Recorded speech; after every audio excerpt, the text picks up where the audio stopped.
Download and upload more than ever before with an ultra-fast fiber connection. With 3 simple steps, you can be the one with an SLT fiber optic connection. Visit slt.lk.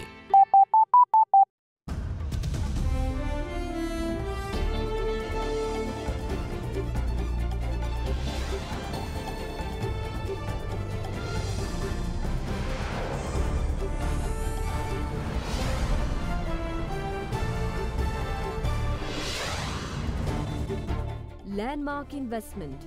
Prime Minister lays the foundation stone for a $3.85 billion oil refinery, marking the single largest FDI in the country's history. Load shedding. CEB releases a power cut schedule in a bid to curtail electricity consumption. Another win. AdaDerana becomes the first news channel to be awarded the Best News Provider at the Raigam Tellies. People's Vote March. Brexit brings Brits to the streets. Thousands demand second referendum at anti-Brexit march in London. All this and much more coming up on First at 9 this Sunday, the 24th of March 2019. From AdaDerana, this is AdaDerana First at 9. Live from Studio 24 in Colombo. Well, a very good evening and welcome to First at 9 on AdaDerana 24, Sri Lanka's news channel. I am Katrina Chang. Now moving on to our top story tonight. The groundbreaking ceremony of 2 landmark investment projects was kicked off today, with Prime Minister Ranil Wickremesinghe laying the foundation stone for the much talked about fuel refinery and cement factory in Mirijjavala export processing zone in Hambantota. The project will see the construction of Sri Lanka's first new refinery in 52 years after Iran built a 50,000 barrel per day refinery near Colombo to blend Iran light oils. The $3.85 billion project is the single largest foreign direct investment in the country's history. Prime Minister Ranil Wickremesinghe, whose 70th birthday coincided with today's ceremony, said that with investments coming from India, China and Oman, Hambantota is set to become a multinational investment zone. The new fuel refinery will be built near the $1.4 billion port controlled by China Merchants Port Holdings in Hambantota. According to Reuters, the investment is a joint venture project between India's Accord Group, which acts as the main investor through a Singapore entity, and Oman's oil ministry. The fuel refinery and storage facility, which is expected to be fully operational in 4 years, will produce 200,000 barrels a day. Meanwhile, a cement factory will be constructed on a 64-acre plot of land at the Mirijjavala export processing zone. The plant is expected to produce 3.6 metric tons of cement per year. Minister of Oil and Gas of Oman, Dr. Mohammed bin Hamad Al Rumi, who participated in the groundbreaking ceremony today, expressed the country's keen interest in being part of the project, which can be seen as a sign that plans for the Oman's involvement may be back on track. Sri Lanka has helped Oman in developing the modern Oman in the last 50 years. So we feel obliged and honored to be invited to take part now in development of Sri Lanka. And I'm looking forward to see this partnership between Oman and Sri Lanka in this extremely important project for both countries, for both people, plus our partners from India, of course. We will work very hard to deliver this project to the people of Sri Lanka. Oman රජය මේ ව්‍යාපෘතිය පිළිබඳව මොනවාක්වත් දන්නෙත් නැතිලු. එතකොට මම අහන්න කැමති ඔමාන් රාජ්‍යයේ සහයෝගයක් මේ ආයෝජනයට නොලැබෙන්නේ නම් එම රාජ්‍යයේ තෙල්ලැමතිවරයා දුරකථන ගෙවාගෙන හම්බන්තොට මේ උත්සවයට පැමිණෙනවාද නැද්ද කියන එක මම අපේ පොහොට්ටු විරුද්ධවාදීන්ගෙන් අහන්න කැමතියි. ජනතාවට ලැබෙන්න තියෙන දේ නතර කරන්නටයි අපේ පොහොට්ටුවේ හාදයෝ කටයුතු කරන්නේ. ගරු අග්‍රාමාත්‍යතුමාට ස්තුතිවන්ත වෙනවා. 70 වෙනි උපන්දිනේදී අනිත් දිස්ත්‍රික්ක ඔක්කොම අමතක කරලා සජිත් ප්‍රේමදාස ඉන්න හම්බන්තොට දිස්ත්‍රික්කයේ දිහා බලලා මේ වැදගත් ව්‍යාපෘති දෙක ලබා දීම පිළිබඳව පණිවිඩ දෙකක් තියෙනවා. පළවෙනි පණිවිඩය තමයි එතුමා හම්බන්තොට දිස්ත්‍රික්කයේ ජනතාවට කතරම් ආදරේද කියන කාරණාව. දෙවෙනි පණිවිඩය තමයි ගරු අග්‍රාමාත්‍යතුමත් මමත් අතර තිබෙන ඒ ශක්තිමත් සම්බන්ධතාවය තවදුරටත් අද දවසේ සිට ශක්තිමත් වෙනවයි කියන එක මේ අවස්ථාවේ ප්‍රකාශ කරන්නට ඕන. If you see the investments here, Sri Lankan, Indian, Chinese, the interest shown by the Omani government, many other investors from other parts of the world, it shows that Hambantota will become a truly multinational investment zone. අපිට බැන්න ආදායම නැහැ කිව්වා. අපිට විරුද්ධව ඡන්දෙ දුන්නා. මේ ප්‍රාදේශීය සභා නැති වුණා. ඒත් අවුරුද්දක් යන්නේ ඉස්සෙල්ලා. ඔන්න මහා මාර්ගය තියෙනවා. වෙනද කලාප එනවා. දියුණු වෙනවා. අපි වැඩ කරන ආණ්ඩුව. ආපහු මේ ප්‍රදේශයේ ජාත්‍යන්තර ආර්ථිකයේ කොටහක් බවට පත් කරනවා. අපි බොරු කියන්නේ බැනුම් අහන්න ලෑස්ති, පරාජය ගන්න ලෑස්ති. ඒත් මේ රටේ ජනතාවට ඒකෙන් අනාගතයක් ලබා දෙනවා බය නැතුව කියලා ප්‍රකාශ කරමින් මගේ වචන සභාව මම අවසන් කරනවා. Meanwhile, another important event with regard to the development of the southern province took place at the Hambantota port yesterday. The Board of Investment of Sri Lanka established a one-stop service centre at the Hambantota International Port to attract investors from the global port industry to invest in the island's south. The new centre is a joint initiative by the BOI and the Hambantota International Port Group Private Limited, whose principal holder is the China Merchants Port Holdings Company Limited. The Board of Investment expects the newly opened one-stop service centre will play the role of facilitator to provide all information about Sri Lanka's investment policies to those who are interested in investing in Hambantota to improve Sri Lanka's ranking in the World Bank's Ease of Doing Business Index. The BOI says that it is targeting port-related investments within the 3.5 square kilometre area allocated for the Hambantota port's development.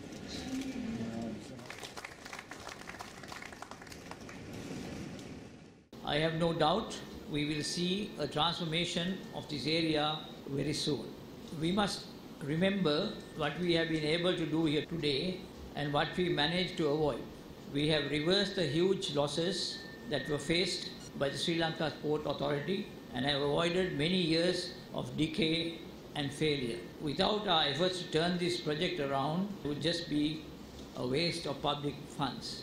There have been many detractors and much opposition. We are focused on creating good quality jobs for the youth of this region and an opportunity to change their destiny. We, the Board of Investment and my ministry, do everything possible to bring in investors and make this a success. In 2018, we were able to increase our performance with more than 300 vessel calls for various purposes of services. We have further secured a world-famous bunkering service provider, and we are working closely with the international and the local LPG dealers like Litro and Lofts. Besides the port business, we've received sound interest from many local and international investors. Until now, potential investors on heavy industry, on food processing, new energy, and other related sectors have expressed their strong interest to invest in Hambantota International Port. Meanwhile, opposition leader Mahinda Rajapaksa says that the new project to set up an oil refinery and cement factory at Hambantota will have a negative impact on soil production and the bird sanctuary in Hambantota. The opposition leader aired his concerns at an event in Gampola today. දැන් ලස්සන වරහයක් තියෙනවා, ගුවන් තොටුපළක් තියෙනවා, ක්‍රීඩාගාරයක් තියෙනවා, matters එකක්වත් දෙන්නේ නැහැ ඒකට. සම්මන්ත්‍රණ ශාලාවක් තියෙනවා, ඒ සම්මන්ත්‍රණ ශාලාවට යන්න එපා කියලා තියෙනවා කට්ටියට ගන්න. ඒක කඩා හැලෙන්න ඉඩ දෙන්න කියලා උපදෙස් දීලා තියෙනවා. ඉතින් මේ විදිහට මේ ජනතාවට ලැබිය යුතු වරප්‍රසාද ජනතාවගෙන් උදුර ගන්නවා. ඒවා පාවිච්චි කරන්න ඉඩ දෙන්නේ නැහැ. කාර්මික විද්‍යාලයක් හැදුවා, ඒ කම්පියුටර් තාක්ෂණීය විශ්වවිද්‍යාලයක් හදන්න සූදානම් වුණා. මේවට ඉඩ දෙන්නේ නැහැ. නමුත් අද ගිහිල්ලා ලොකුම ආයෝජනය කරනවායි කියලා ආරම්භ කරා තෙල් පහදුකුත් මෙන්ති කර්මාන්තශාලාවල මුල් ගලතිය මම ප්‍රාර්ථනා කරනවා ඇදිගම් කියලා. නමුත් හැදුනම අර ලුණු කන්න මේ කරන්න හදන්නේ ඒ ලුණු ලේවය වහලා දාලා අම්බන්තොට පිටරටින් ලුණු ටික ගෙන්නන තත්ත්වයට තවත් කටයුතු කරන්න. අර කුරුළු අබේ භූමියක් තියෙනවා ඒ ප්‍රදේශේ. මේකත් එක්කම ඒ අබේ භූමියක් විනාශ වෙලා යයි කියලා තමයි පරිසරවේදී පවසන්නේ. The Sri Lankan delegation led by Minister of Foreign Affairs Tilak Marapana met with UN High Commissioner for Human Rights Michelle Bachelet and the Under-Secretary General in charge of the UN office in Geneva, Michael Moller, this week on the sidelines of the 40th session of the Human Rights Council in Geneva. During the meeting, the UN High Commissioner Michelle Bachelet reaffirmed her readiness and willingness to continue to work with Sri Lanka closely in further strengthening implementation and achieving progress through technical assistance and support in areas where such assistance was required by Sri Lanka. Meanwhile, the Sri Lankan delegation brought up certain matters contained in the Office of the High Commissioner's report on the mass graves in Mannar, the release of land held by the military in the north and east and other matters.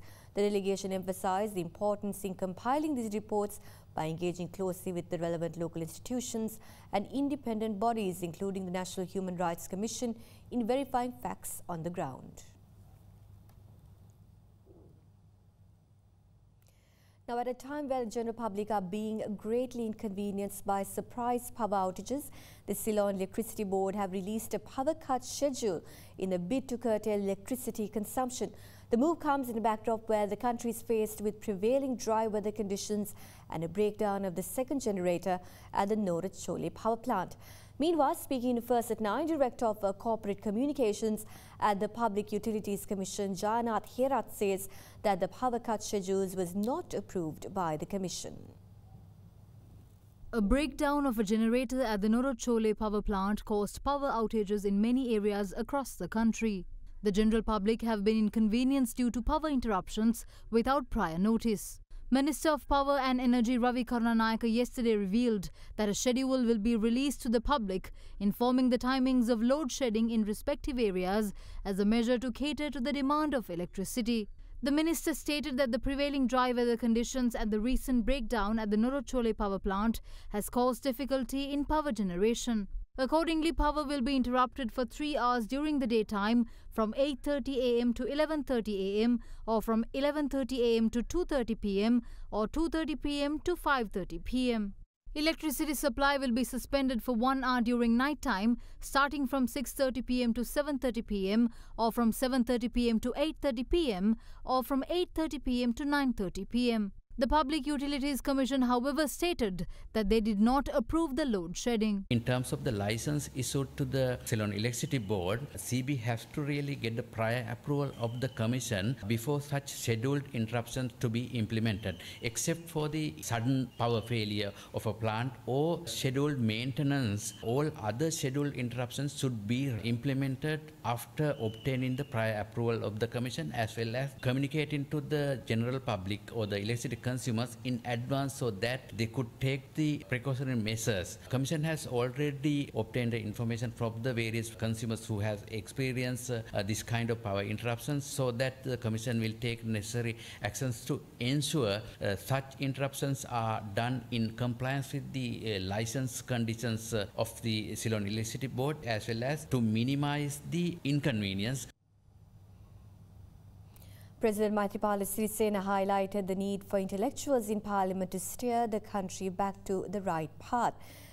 Speaking at the Committee of Vice Chancellors and Director of Sri Lanka Excellence Awards 2018, the President said that educators and intellectuals must contribute further towards the country's development. President Maithripala Sirisena recognized the contributions made by academic staff of Sri Lankan universities in the field of research, innovation and invention at the CVCD Excellence Awards 2018 held at the Presidential Secretariat yesterday. අපේ රට වශයෙන් ගතහොත් අපිට උගතුන්ගේ විද්වතුන්ගේ කිසිදු අඩුවක් නැති රටක්. එහෙත් කොතෙක් විද්වතුන් විද්‍යාඥයින් පර්යේෂකයින් සිටියත් අපට තවමත් බොහෝ ජයගත නොහැකි දේවල් රාශියක් තිබෙන බව ඔබ කවුරුත් දන්නවා. පර්යේෂකයින්ට විද්වතුන්ට විශේෂඥයින්ට විද්‍යාඥයින්ට රට සහ රටේ ජනතාව වෙනුවෙන් කළ හැකි කළ යුතු බොහෝ දේවල් රාශියක් තිබෙනවා කියලායි මම හිතන්නේ. පාර්ලිමේන්තුවේ 225න් අඩු වශයෙන් 50ක්වත් ඔබ වෙන්න උන් පාර්ලිමේන්තුවට ආපු දවසක මේ රට හරියයි කියලායි මම හිතන්නේ. Former Air Force Commander Air Marshal Roshan Gunatilaka expressed confidence in former President Mahinda Rajapaksa and former Defence Secretary Gotabaya Rajapaksa in safeguarding war heroes. A function to distribute stationaries and computers for the children of war heroes in the district at Sudampaya Hall in Anamaduwa, Putlam was held by Derana Balamuluwa today. අපි අද 2019 වෙනකොට මානුෂීය මෙහෙයුම ඉවරලා අවුරුදු 10යි. ඒක සම්දිස්ථානයක්. මට මතක් කරන්න ඕනේ අතිගරු මහින්ද රාජපක්ෂ හිටපු ජනාධිපතිතුමාගේ නිවැරදි නායකත්වයත් හිටපු ආරක්ෂක ලේකම් ගෝඨාභය රාජපක්ෂ මැතිතුමාගේ නිවැරදි මඟ පෙන්වීමත් නිසායි අපිට මේ මානුෂීය මෙහෙයුම කිසිම කරදරයක් නැතුව කරගන්න පුළුවන් වුණේ. අපිට අභ්‍යන්තරයේ තිබ්බ LTT ප්‍රශ්නේ විසඳන අතරේ මේ නායකයෝ දෙන්න ජාත්‍යන්තරයෙන් එන ප්‍රශ්න වල නිර්භීතව මුහුණ දුන්නා. ඒක හින්දා මට බය නැතුව කියන්න පුළුවන් සෑම රණවිරුවෙක්ටම ඉතාමත්ම විශාල ආවරණයක් රැකවරණයක් ඒ නායකයන් දෙන්නගෙන් අපිට ලැබුණා. හැබැයි මම නැවතත් කියන්න ඕනේ නුදුරු අනාගතේ මේ රැකවරණේ අපේ රණවිරුවන්ට නැවතත් ලැබෙනවයි කියන එක මම සහතික කරනවා. මොකද මම දන්නවා මේ රැකවරණේ නැවතත් ලැබෙයි මේ නායකයෝ දෙන්න නැවතත් ඉදිරියට එන බව මට සහතිකයි. 9 Iranian nationals were arrested along with over 100 kilograms of heroin on board an Iranian ship on the southern seas of Sri Lanka. The arrest was made in a joint operation conducted by the Police Narcotic Bureau, the Special Task Force and the Sri Lanka Navy. Police said that the value of the seized heroin haul is estimated to be nearly 1.2 billion rupees. The suspects along with the ship were brought to the Colombo harbour and handed over to the officials of the Police Narcotic Bureau. Addressing the media, police media spokesperson S.P. Gunasekara said the vessel which parted the Konark harbour in Iran had sailed for 14 days with suspects disguised as fishermen. He also added that the police is to request the court a detention order for at least 7 days to interrogate the suspects.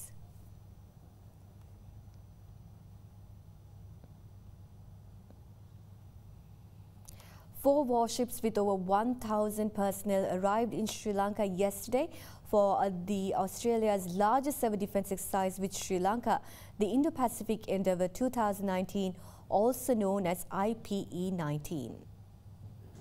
HMAS Canberra and HMAS Newcastle entered via the port of Colombo, while HMAS Success and HMAS Parramatta entered through the port of Trincomalee. The ships were welcomed by Sri Lanka Navy in accordance with naval traditions on their arrival. The Australian task force, comprised of Army, Navy and Air Force personnel, arrived for Australia's largest ever defence exercise with Sri Lanka in order to strengthen the cooperation on maritime affairs in the Indian Ocean.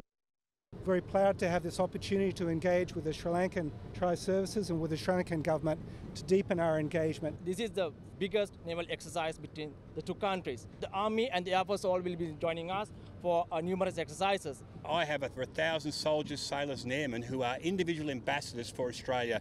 When we're interacting with the Sri Lankan military, what we want to showcase is the way that the Army, Navy and Air Forces and the whole of government, the diplomatic services and the foreign affairs all work together to do joint effects, not just in any conflicts, but in the humanitarian assistance and disaster relief, which are equally as important.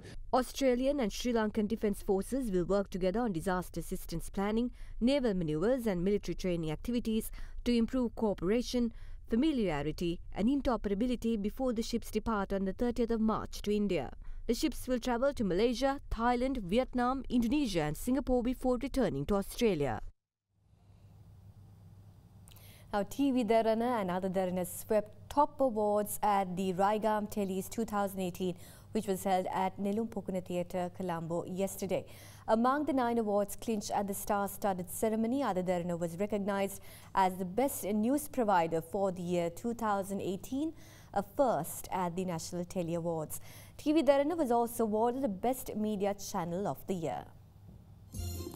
Distinguished individuals in Sri Lankan television were felicitated at the 15th edition of Raigam Telly's 2018 in Nelumpokuna Theatre yesterday. For the first time in the 15-year history of Raigam Telly Awards, a special jury was appointed to select the Best News Bulletin of the Year. AdaDerana made history by being the first news channel to be recognized as the best news provider for the year 2018 in the Raigam Tellys. TV Derana and Sirasa TV were declared joint winners of the award for Best Media Channel of the Year. Kalindu Karunaratna from AdaDerana was awarded the Best News Anchor for the year 2018. Dilka Samanmali picked up the Special Jury Award for presenting TV Derana's 360 political program. Meanwhile, TV Derana's Adiraja Dharma Shoka picked up the award for Best Dubbed Program of 2018. Giridurga, directed by Diluka Prasad Gunathilaka, also telecast on TV Derana, received the award for Best Teledrama at the Raigam Tele Awards. Imaya Samudivitana, who played the role of Sandamali in Giridurga, was awarded the second merit certificate by the jury. Raveen Kanishka was awarded the most popular actor of the year at the Raigam Tele Awards for his role in the teledrama Devani Inima. Raveen විදෙස්ගතව සිටින නිසා ඔහු වෙනුවෙන් නාට්‍ය මස්සිනා සම්මානය ගන්න අවස්ථාව. Nayanthara Vikramarachchi, also from the teledrama Devani Inima, was crowned the most popular teledrama actress of the year. Nayanthara Vikramarachchi ඔබයි. And with that, we cross over to short commercial breaks, so make sure you stay tuned for news on the other side.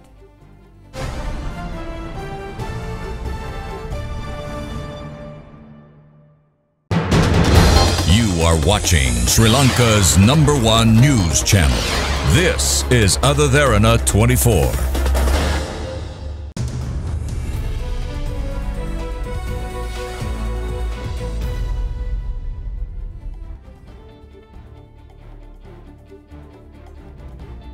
Minister of Housing, Construction and Cultural Affairs Sajid Premadasa lamented the lack of support rendered by super-grade construction companies in assisting the government to mitigate the dearth of skilled labour force in the country.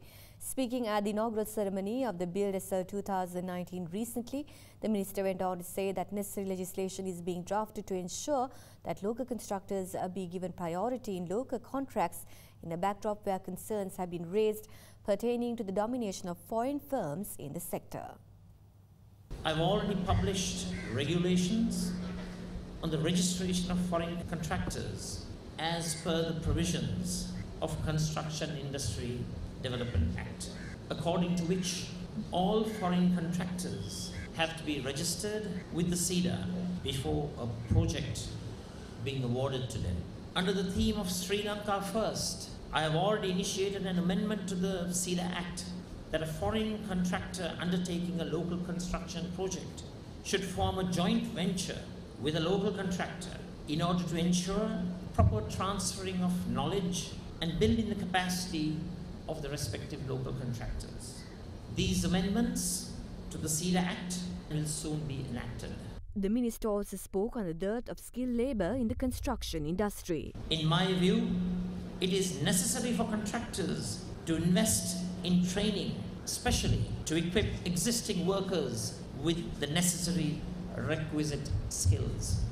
The contractors need to invest in the tools and innovative techniques necessary to keep these workers satisfied and productive. They have to be afforded a higher status in society. Training and development will need to be an integral part of every construction company policy.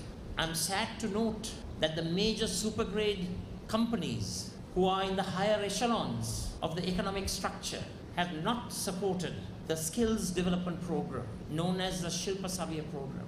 I did urge the major supergrade construction companies to enhance the stipend through a construction sector contribution amounting to 15,000 rupees. That would mean an allowance of 25,000 rupees, which would have provided an added incentive to that particular trainee to remain in the construction labor force. I'm sorry to note that the participation of the supergrade companies has been virtually negligible.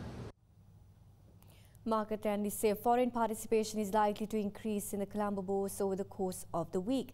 Now, during the week, the all share price index lost 1.4%, while the S&P SL 20 decreased by 1.3%. We now have Archit and Sri Rangan from First Capital Holdings with the weekly forecast. The strong macroeconomic fundamental, we started to see a bit foreign inflow into the bond and stock market as the rupee started to appreciate on the back of weak dollar. Rupee appreciate 2.6% Y today. A stock market like to have a continued buying interest with a strong valuation prevailed in the market. However, foreign interest in the both market may be with a positive with a volatile currency. And bond markets will light the rate slightly be decreased with a improved market liquidity. We will have some international news on the other side, so make sure you stay tuned.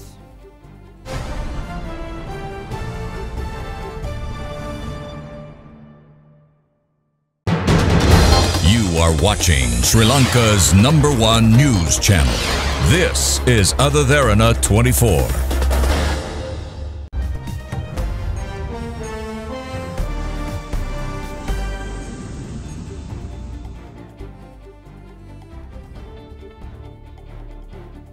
For international news, a huge rally of people from all over UK flooded London's main streets and marched towards the Parliament building, demanding a second referendum on Brexit, with organisers saying the mass rally gathered over 1 million protesters to the capital. Some prominent political figures, including the deputy leader of the opposition Labour Party, Tom Watson, First Minister of Scotland Nicola Sturgeon, and Mayor of London Sadiq Khan all delivered speeches at the rally. Meanwhile, the number of people who have signed an online petition on the British Parliament website calling on the government to revoke Article 50 and remain in the EU has now exceeded 4.7 million as of last evening, breaking the record for online signatures.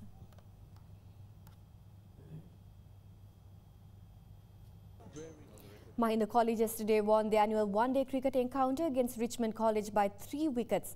Batting first, Richmond College in Gore scored 170 runs for the loss of 7 wickets at the end of their allotted 50 overs. Chasing 170, Mahindra College got over the line with 34 balls to spare. Meanwhile, the Battle of the Saints 45th limited overs encounter between St. Joseph's College and St. Peter's College was played at the SSC grounds yesterday. St. Joseph's College, inspired by a brilliant 7-wicket partnership between Lakshan Gamage and Sachinta Mahinda Singha, beat arch rival St. Peter's College by 10 runs, which was decided by the DLS method.